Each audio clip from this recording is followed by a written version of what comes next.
pretty fun to sort of check out Positron's AI chat feature as it relates to kind of making plots for some single cell data, stuff we do every day. I've been having a great time exploring the AI features. It's been really helpful to get from data to like a final plot pretty quickly.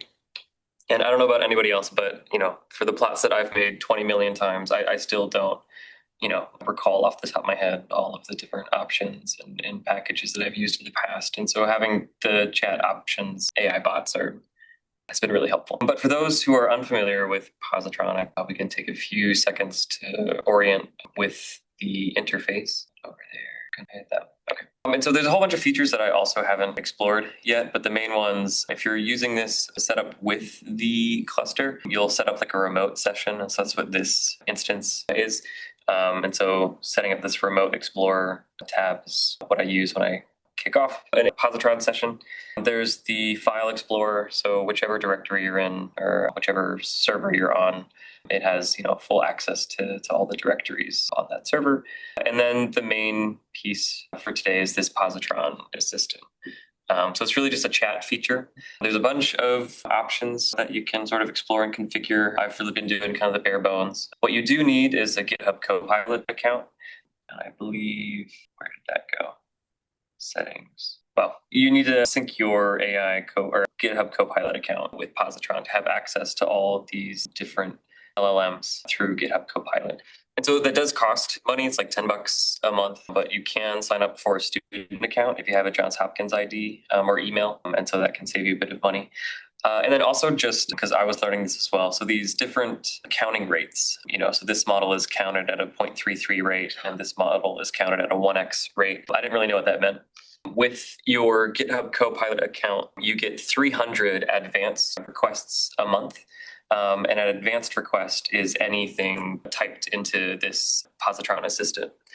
And so this counting rate goes towards your advanced requests. And so with Claude Haiku, it's counted at a third rate. So I actually get 900 advanced requests a month. 1x would be 300. And then there were at one point, some of the other Anthropic models, Claude, Opus, and there's one more. I think those are the more advanced ones. They were counted at like a 2x or a 3x rate. And so those would eat up your advanced requests pretty quickly. Once you meet that 300 advanced requests threshold, GitHub Copilot will start charging you like per request. It's like cents on the dollar. I don't really quite know how they price all the different things. So just something to keep in mind if you're using this, that you might, if you're using this a lot throughout the month, you'll face some additional charges with your GitHub Copilot account. We're going to stick with Claude Haiku for today. Also, feel free to interrupt with questions. I was hoping this could be a little bit interactive because we'll be, going through different ways to plot stuff. So if you have visualization recommendations or questions or things we can draw out with an assistant, give it a go. So we're going to work with kind of a mouse Benny, a single cell data set that I've been working with for the past couple of weeks. And so while the libraries and the data load up, these are just loading up the actual SEE object, adding on CPMs for later. So we don't have to spend too much time on what's going on there. But I did want to show one of the features of RStudio that I enjoyed quite a lot was being able to monitor the active memory of my session. And it took me a while to figure out how to do that with Positron. And so at the moment, it feels a bit hacky, but what you do is this little plus down here is to duplicate the active interpreter session. So what that's going to do is going to open up two different sessions that you can go back and forth between. But if you go back to the active one that you're using at the moment, this little memory bar will show up. I don't know if you can see that quite well on the Zoom, but it does have the active RAM that's being used in this session. And so for this particular session, I grabbed 100 gigabytes of RAM from the cluster. And so, I can keep an eye on how much memory is being used. And so I don't quite know how to get this feature without kind of having that duplicate R session kind of step. Maybe they're working on getting it, but that's where it is. So I believe this is loaded up. Yep. So this is your scripts. Over here are your variables. It's very similar to RStudio. You have your plot panel, which we'll see in a minute, and then your AI Positron assistant over here. So just some cleaning of the data. I want to swap in the gene IDs for the gene labels on this object, since the ensemble IDs were kind of the starting point. But then checking out the available metadata for this particular object, right? So this Ikawa data set we grabbed from a previously published paper. And so, this is all the metadata that was made available with this data. And so, at the moment, I'm interested in cell type versus stem. So this particular data set, they annotated their cell types. They have these astrocytes, endothelials, all these different neuronal populations, OPCs. But they also had a stem versus control treatment. I believe they were doing sort of like a foot shock mouse behavioral paradigm, and so that's their control versus stem. But kind of one of the basic things I like to do when I grab data sets from previously published work is just to get general sense of what annotations they have, kind of how is it split up across their samples, their donors.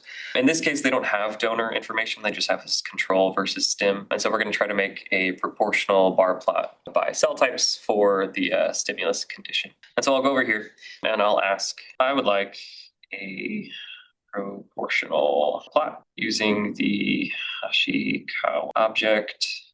I want the stem variable on the X and the cell type proportion Y using the cell type metadata column. How is question mark? And it'll think. It was a little bit slow yesterday, so I'm hoping this won't be too cumbersome. All right, so it gives you the little code and it gives a little explanation. So this extracts the column metadata, converts it to a data frame, groups by stem and cell type to count cells, and then calculates the proportion with this geome down here. And so it will make mistakes every once in a while. The most common thing that I've come across, it'll recommend different functions and steps without kind of linking the package that it comes from. So you'll get a whole bunch of, this function isn't defined in your environment kind of errors. But let's see what this looks like out of the box. So okay, cool. So this little plot section over here shows you your plots. What I also really like about this setup is that, as I'm making this plot window larger and resizing it, the plots automatically resize. And I don't think that's a function available in RStudio either. So that it's been really helpful when I have massive heat maps. I'm trying to zoom in on all the different points. But right, okay, so this looks good, right? So condition control versus stem, we have a proportion, the Y, 0 to 1, all the different cell types. The default color scale is a bit difficult to interpret. And so I was playing around with this yesterday, trying to set up sort of a mini step-by-step of what we can explore. And so for color scales, right, it would be really informative to have similar colors for the more similarly named cell types, right? So let's ask the AI assistant to help with that. I want similar colors for the similarly named cell types. These color palette with addition. Let's see what it gives us. Here's a color palette, groups similar. Yeah, so blues for astrocytes, green for endothelial, reds for microglia, purples for mural, oranges for neurons, and it gives us 8 different shades for the oranges. So let's grab this color palette. So I'm scrolling up, do that. Also, one fun thing about Tron, this little interactive color panel is really cool. So when you type in I forget if these are hex codes or hash codes or the proper term, but R has a whole bunch of there's a lookup table somewhere with these hash codes that link them up to different colors. But this little square here, you can also dynamically change it. So it'll give you all these different color options if you want to do a quick adjustment, which I found really helpful. So let's do this, the exact same code, sake step by step. All right, so we're gonna make this cell type colors. Did it add so scale fill manual values equals cell type color. So it added that new color palette, and let's see what happens. Nice. So we have this new updated plot with different colors. All the cell types are grouped kind of similarly.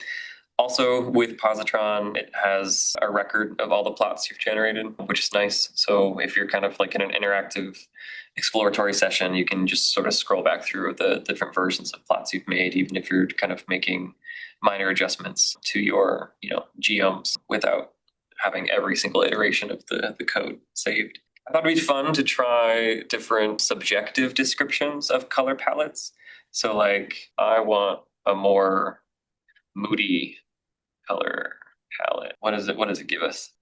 I'm curious. Okay, so got like dark slate blues, deep oranges are the descriptions. Let's see what that looks like. Also an option to directly paste the code into the...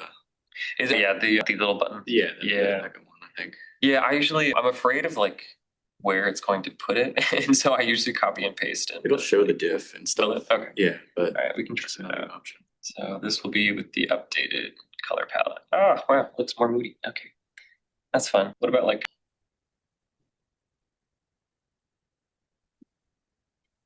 cheerful? Yeah, it's probably going to be like pastels, right? So like bright reds, bright purples, bright yellows. Okay, so and you were saying there's like I guess the second one is this one. Yeah, and then apply an editor, and then you just click active editor. It'll find where to put it, and then it'll show you the diff. Oh, so it still takes a little time. Yeah, it's not instantaneous, but I think it's faster. It's true. Yeah. Cool. You can also make it run the code in the console, and only when you are ready to, when you like what you see, you can put the code in there, right? In your file. Would that be the play button run in console? Yeah. Yeah, that would be the easiest way, but you can actually do it by itself. If you're saying this conversation, when you want to generate a new code, run it in the console to see the plot and generate the plot. You can do it actually directly. Nice. Yeah, I guess you can also make new files as well. Cool. Nice. So, this has been helpful with like some of the newer data sets I've been looking at, just quickly getting standard, cell type descriptions. I think so I wanted to do something like a bit more complicated. And then what's also been helpful, you can add like annotations to different plots. And those, I've always had trouble doing those myself because it takes forever to figure out like, how to appropriately use all the different GMs for that. And so for the next little bit, I wanted to make a bubble plot of like a marker gene panel with this data set, and then adding different annotations and things. But also what's additionally nice about this setup is that the AI agents are aware of your whole directory system or file structure. And so, for example, I wanted to make a bubble plot with a particular marker gene panel, and these markers I've used before in like this script over here. But let's just say I don't remember what they are, and I want the agent to grab those markers for me. So we can ask it. I have a marker panel here. This script. These are the markers used, the Wallace paper as well. Please grab those for me. Those worked yesterday. Let's see what it does. Yeah, so I'll search and extract from that script for you. Can you provide the full path? Seems to be a folder reference for them. Is it let's just say yes, it's that one.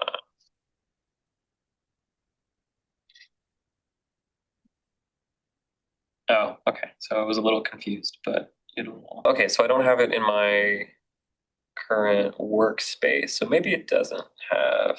All right, so let's load it up. This is the script that I want. So we're going to open it. Then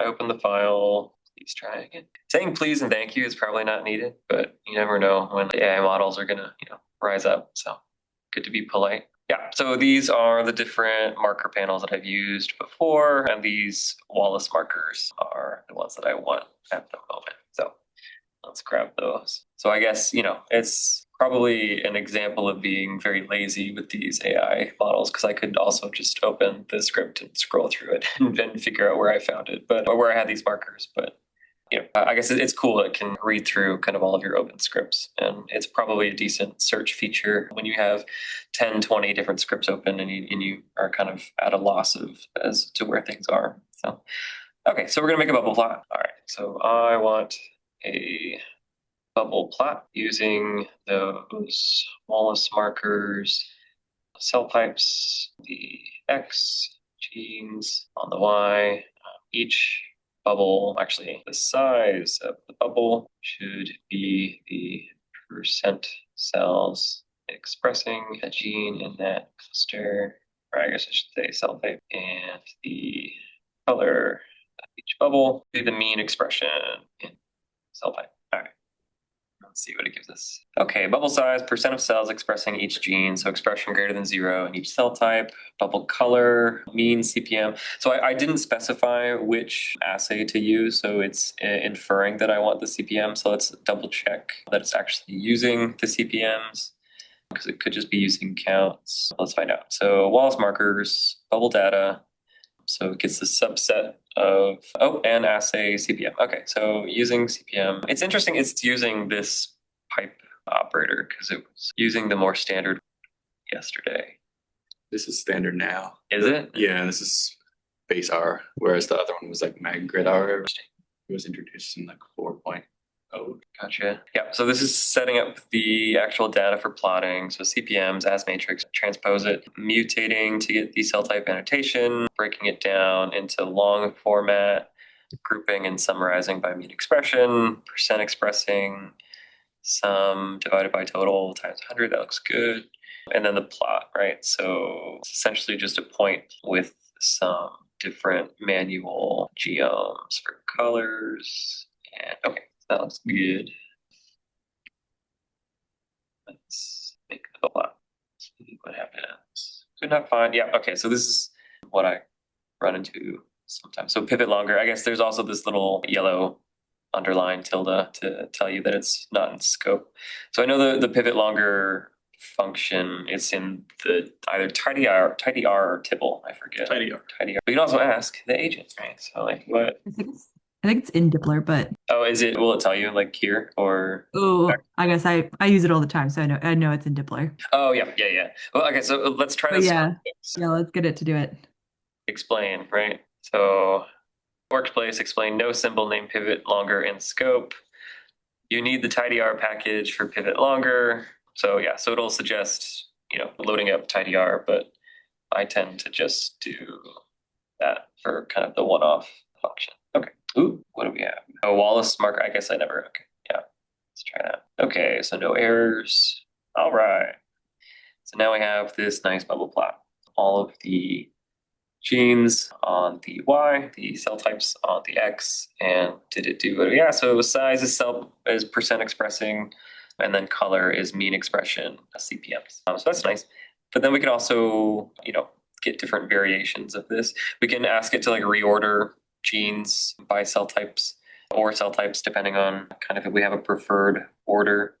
I think it just took the order of the Wallace markers as kind of the default. So it didn't mess with the ordering of genes or cell types.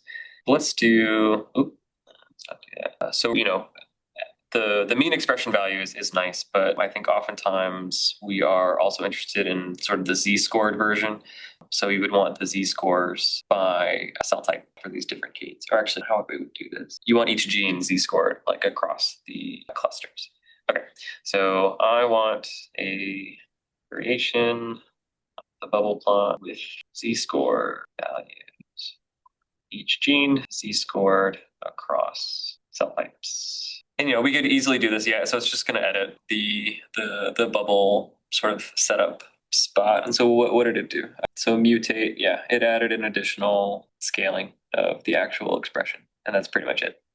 But then actually, so the mean expression z-score, so we're taking the mean of the z-scores now as the final value that we're going to plot. So let's copy that, let's paste that, let's resize these windows, see what we got. Now we have a mean z-scored version.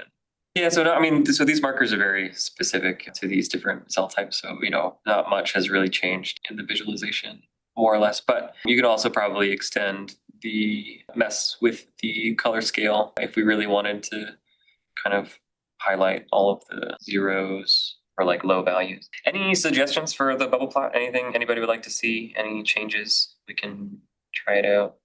I had the last plot I wanted to make is like a heat map of different markers. If there's anything for this plot. Yeah, I guess what's usually nice in heat maps, if you can like group, I guess that would be like more advanced, but if it could like cluster.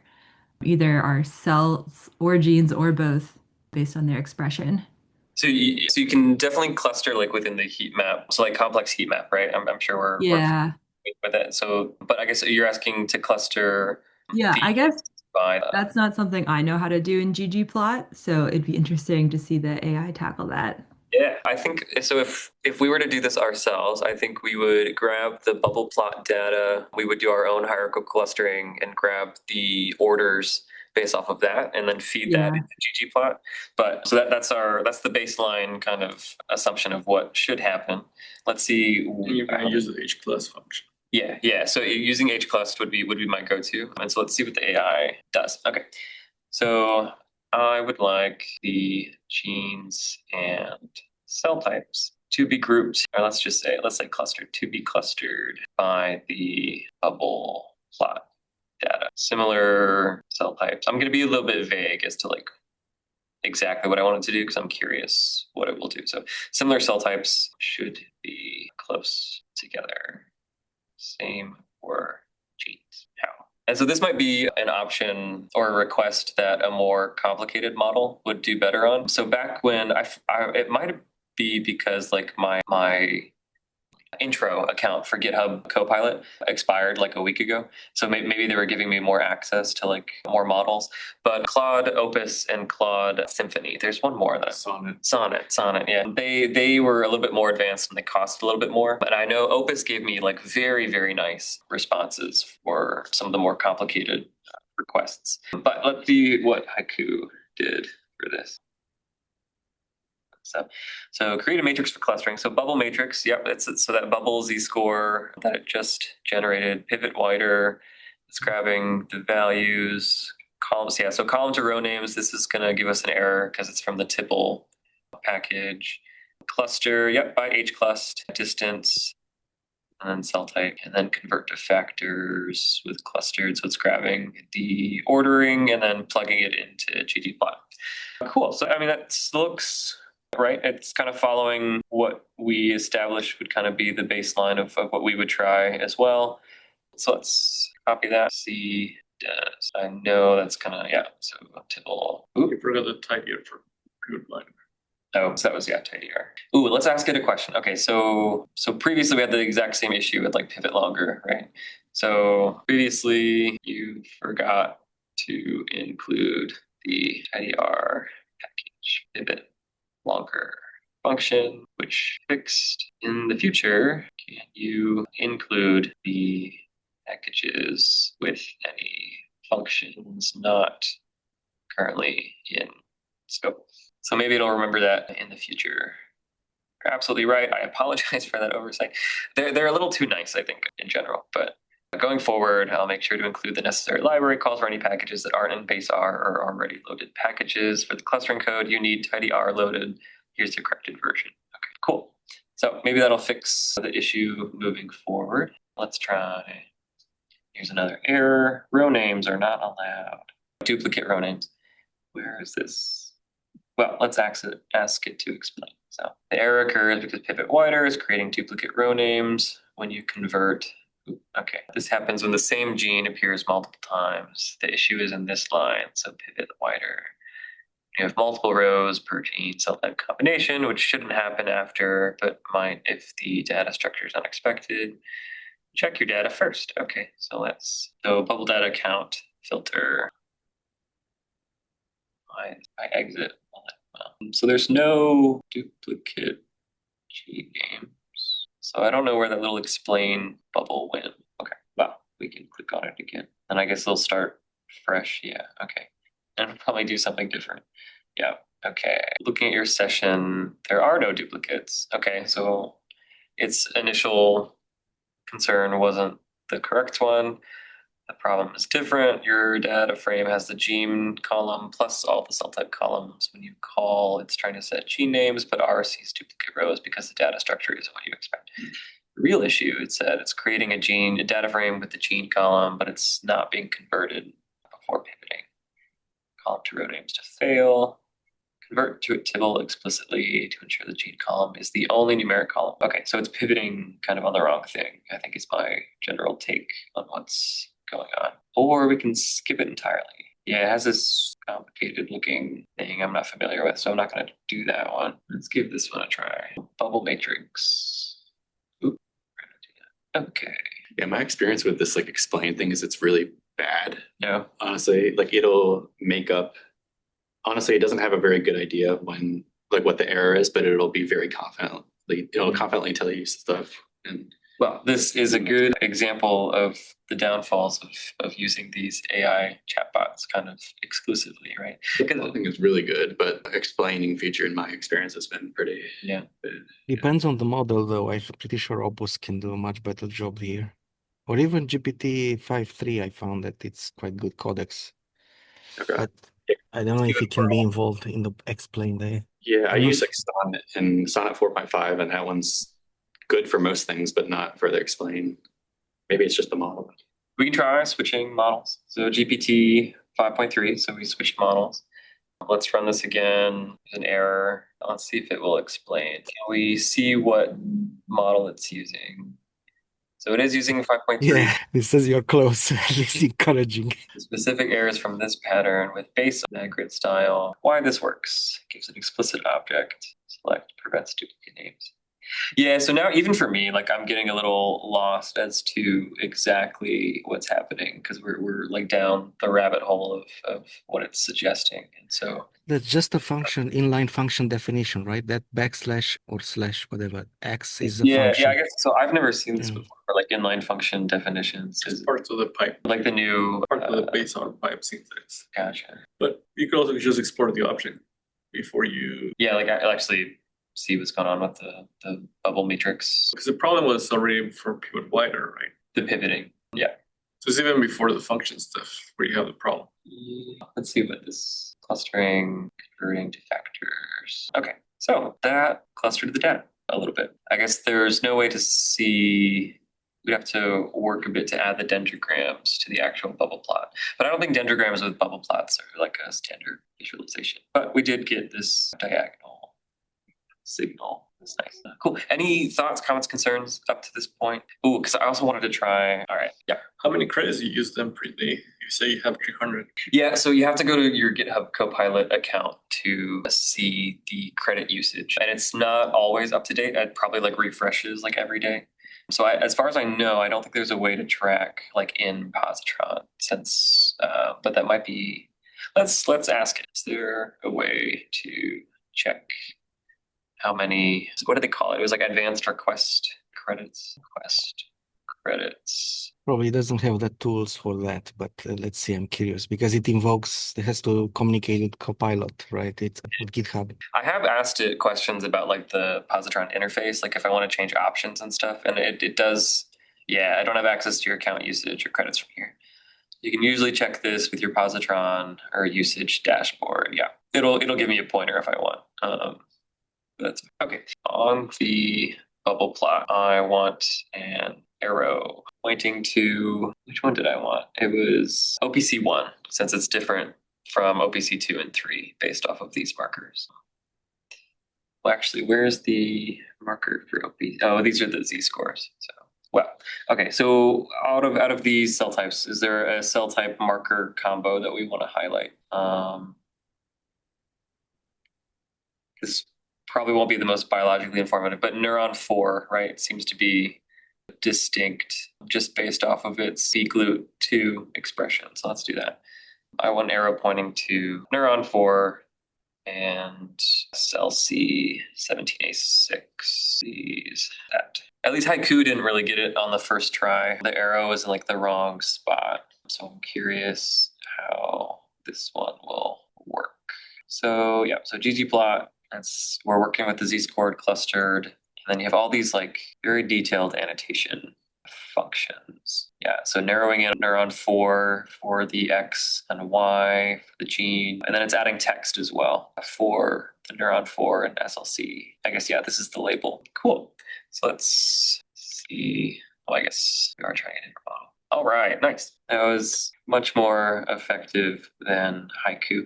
Haiku added like a curved arrow that was pointing in the wrong direction, and it was close though. Like it was in the general vicinity of the point I wanted to highlight, but this particular one is spot on. So That's nice. Cool. So I guess what time is it? Yeah, so we are running a little, I mean, we could end it here. The only other thing that I had was to maybe make a heat map using complex heat map. But it's just another example of making a different type of visualization. If people would like to see that, I guess we could keep going or... Sure. A few more minutes. Okay, so I'm going to quickly compute markers using kind of one of my favorite packages. So this is just going to do a one versus all comparison using the CPMs for finding markers for your cell type. We can actually, so here's the cell type data frame. I want to view the top 10 markers ranked by AUROC. Let's ask the AI agent to do that for us. I want to see the top 10 markers, the cell type markers, data frame, ranked AUROC. Use this. Yep, and so it's just an arranging and a slice function. We also need to probably add a view, since this is a script in a notebook. Let's do that. So this will open up a new window. This is incorrect. So grab the top 10. I want top 10 per cell type, which it did recommend as the next one. Okay, top 10 per cell type instead of globally. Yeah, so it's going to group by cell type instead. Okay, so let's do it.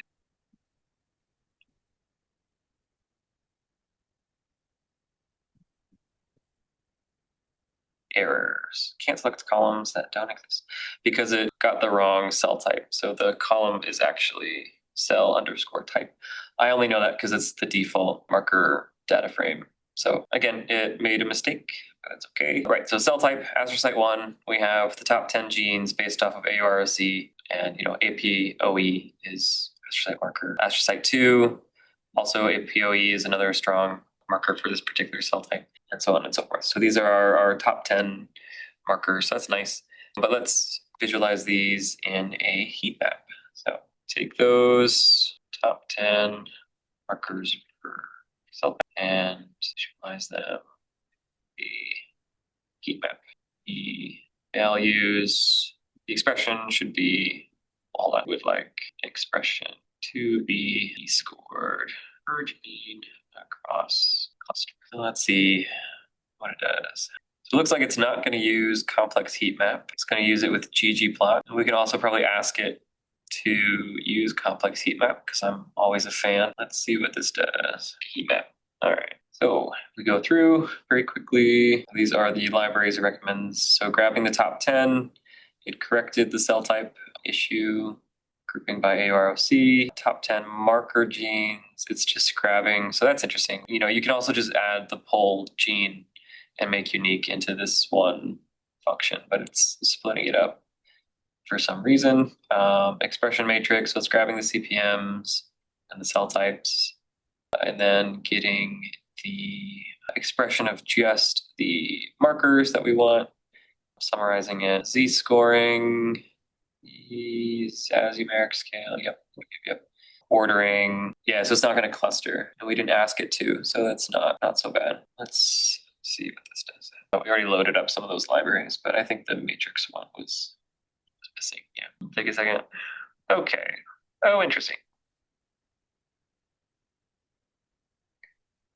That's not terrible. It didn't, yeah, so we're back to grouping the cell types by the original ordering from the data frame. And it has, I guess, it's grouped it by the top 10 per.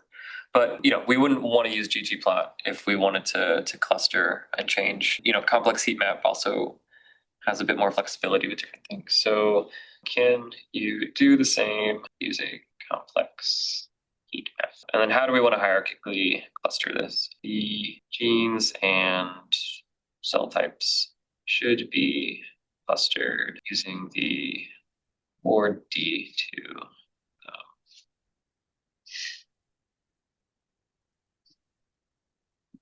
Yeah, so to look up complex heat map, gene by cell matrix.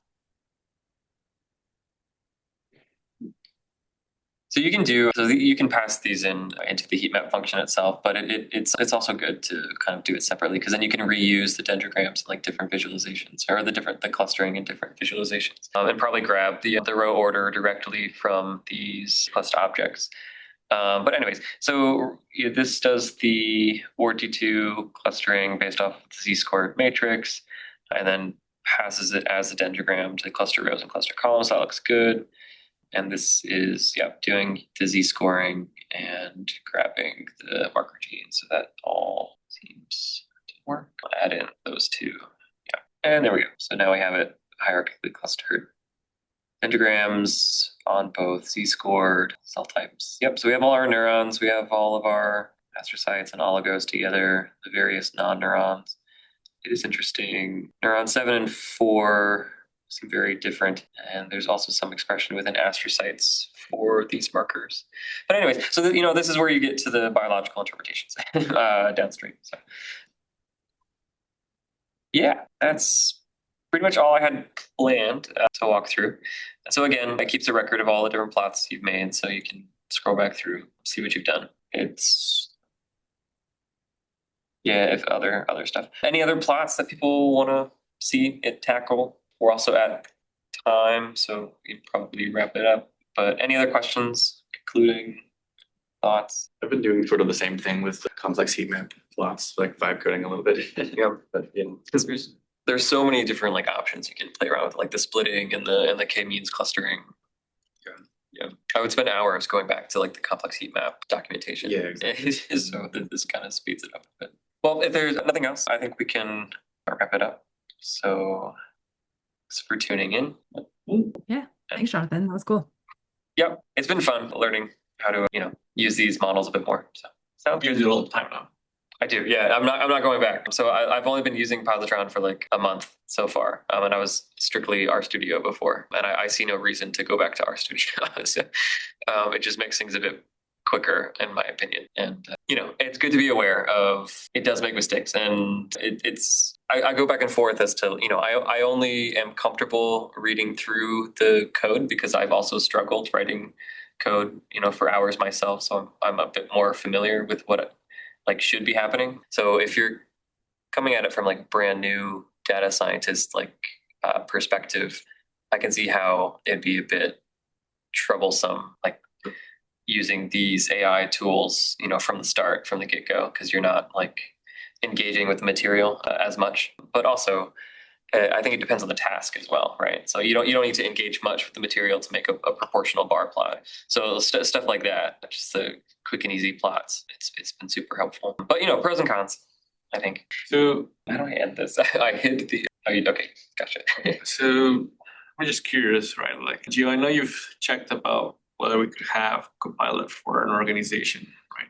Before. Yeah, but for non-profits, there are some options indeed. I don't know how to proceed about them. Well, I think we now probably have a pretty strong business case to make to the Institute. Before, because you asked about this, I think Bernie also asked about this maybe 2 years ago or 3 years ago. It's been a while, right? Yeah.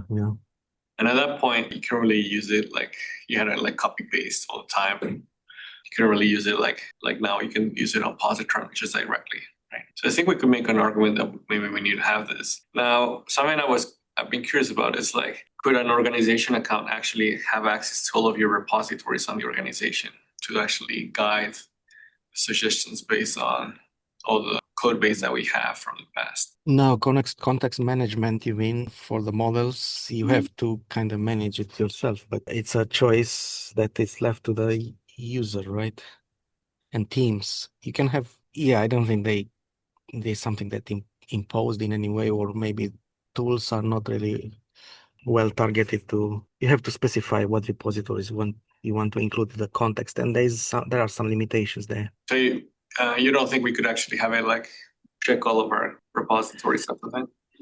Well, yeah, you can do complex searches across multiple repositories, but there are not, as far as I know, there are not tools that already do that.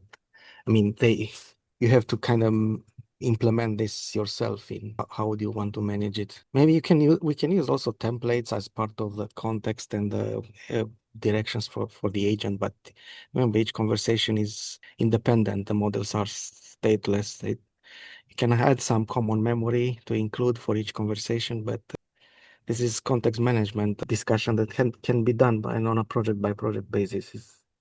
I'm not sure if We can do it Look, across a if lot of you know vector more about space. that, maybe we could have another artist club session on that topic, right? So we can understand a bit more. Yeah, once I also understand the request and question, right?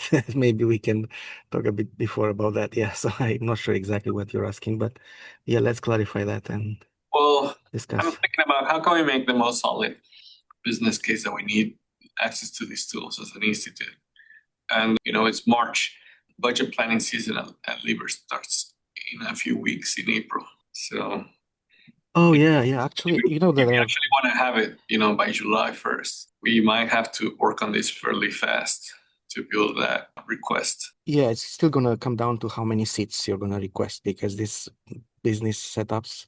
We already have a ChatGPT business account for Julio's team, and we're considering adding a few more seats to that but that's separate. You want Copilot, and I understand it would be much more useful to have Copilot instead of just a ChatGPT account. Mhm. And I think we'll still have to, it comes down to how many seats you request. And it's still gonna be probably, I think the case is easy to make these days, in my opinion, because $10 per seat, it's really worth Probably in more, terms no? of what? Probably more. Yeah, I was going to ask, I don't know business license. For individuals, the pro count is 10, but like here for businesses, it has a different price. Yes, but yeah, I mean, we'll I have to know see. this is not, a non-profit prices, but in any case, this is not going to happen magically, right? We have to actually build a business case for it. Yes, and just recently we're considering to do that for IT already, but only just for ChatGPT was my suggestion. But for this one, it's a similar case. It's kind of provable these days that yes, it's just for dollars per seat, you can increase productivity. So I can help with that. Yes, I guess. Yeah, but I think a lot of people here would be quite happy to have access to this. Yeah. Cool. I see that Jisoo and Perfect. Jonathan, you guys are having questions on the chat. Yeah, just asking if for a more detailed request in that like AI chat, if that would use up more tokens. And I don't think so. I'm not entirely sure. Yeah, it depends on what plan. So if you do like the $10 a month plan, I'm pretty sure each request is like counted as a single request, no matter what its size. But there's also like an API way to do it where the size of the messages actually matters. Oh, interesting. Yeah, and the token Good discussion confusion today. here, right? Yeah. I guess you're talking credits, not a token when it comes to what you see the 300 thing is credits, right? The Yeah. tokens and input tokens versus output tokens, it's also a difference in cost. I don't know how they consider that for long discussions indeed. But input tokens are cheaper than output, so I think it's not a problem. You add more tokens to the description, so you provide more context is usually better. Cool. Oh, there's one more question. So probably typing. Did I try hooks for Claude? I'm not sure what hooks are. In this context, I don't think it applies to the IDEs. Usually it's about webhooks, I think. Or skills on VS Code or Positron. I'm also not sure what skills are for Positron. So sorry, I can't be of help. Is anyone else familiar? Yeah, but it really gets into a larger discussion that I don't think it is time for this right now. And it doesn't really apply directly. I mean, yeah, you can configure special skills like even agents to define new agents. And I think I showed an example of an explore agent with my presentation for Positron in a previous RStudio club. And you can call the specific skills which invoke tools. And it's a long chain to get into. Gotcha. So it sounds like there's a lot more customization that can happen under the hood. Cool. All right, well, this was fun. So thanks everyone for tuning in. Thank you, John. Thank you, everyone, for chiming in. Have a good weekend. See you.